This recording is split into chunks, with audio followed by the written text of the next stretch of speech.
What's going on, guys? Back at you with another video trying to answer that question: how to fit or will 315/35 17s fit on a Foxbody? This particular model is an 86.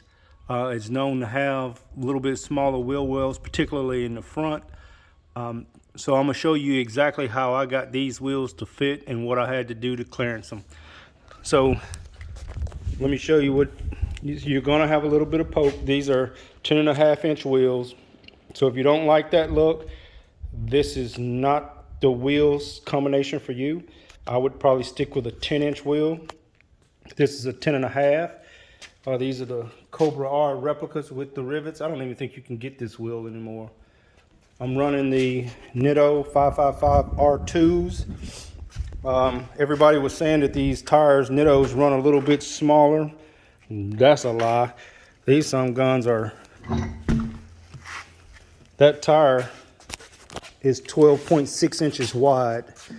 And even on a 10.5-inch wheel, you can see that you're gonna have some bow to the side. I'll try to get it the best I can, but you still have some bubble to the side of that tire.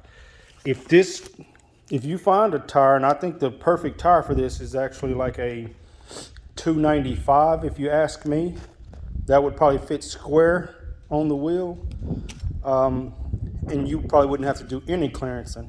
But you can see the difference, here we go, between the 245/45 and the 315, night and day. So how did I do it? First of all, a good set of spacers. I got these Titan spacers off of Amazon. Focus. There's the part number. They're made by Titan Wheel Accessories. They were $42. They're billet aluminum. Very nice spacer. So let me see. Let's get that back on there. So once I put the tire on there, that's a 1/2-inch spacer, by the way. You see my chalk outline?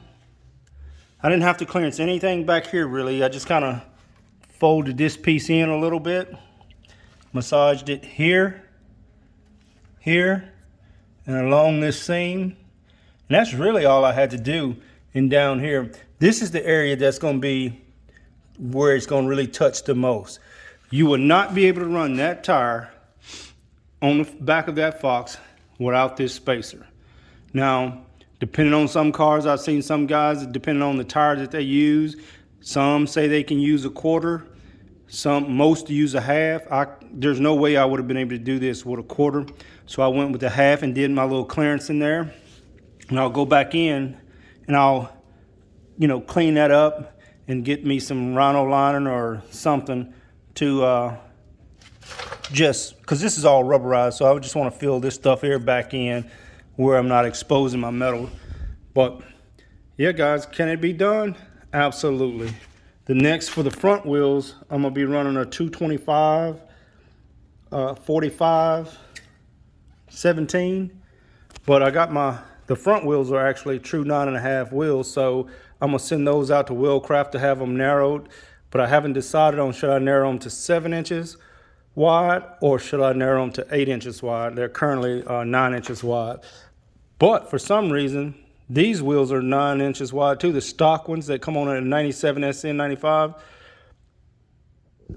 But my Cobra R's are wider than those, so I got a decision to make on that. So I'll get back to you guys when the project's completely done. But yeah, so far I'm digging these tires, and they are massive, that's for sure. So like I said, I think for a 10.5-inch wheel, if you want it to be squared and you don't want to have to use spacers, try to find you a 295 tire. But 295s are kind of oddball in a sense that they're kind of hard to find. Now, one of the measurements that you really want to pay attention to is the sidewall height when you're looking at your tires, and the other cross-section dimension, how wide the tire is. So this is a 10.5-inch wheel. Is really the smallest wheel I think you should run on a 315/35/17. That's my opinion. But I think this tire will handle up to a 13-inch wheel. Now, when you do that though, understand the wider that wheel gets, the more the sidewall starts to stand up to the point where you get too wide and it starts to stretch the tire. With this setup, your sidewall is going to work a lot better for you all the way up until you get it square. But that's all going to depend on your suspension setup and what you're trying to do. Some guys like to run them a couple sizes bigger as far as the rim go, wider, to stretch that tire, because they have their suspension set up for that. So I'm gonna go with this, guys. I'm gonna go ahead and end this video right here. As you can see, it is clearing my pipe. I can do a little bit of adjustment, but I can get a finger between there. And on the back side, let's see if you can see this. Not good, but I can run my hand completely around the back side of the tire. So yes, sir, it can be done. Just a matter of what you want and how you want it to look. But hey, you know what I say. It's your car. You do what the hell you want to do. I'm out.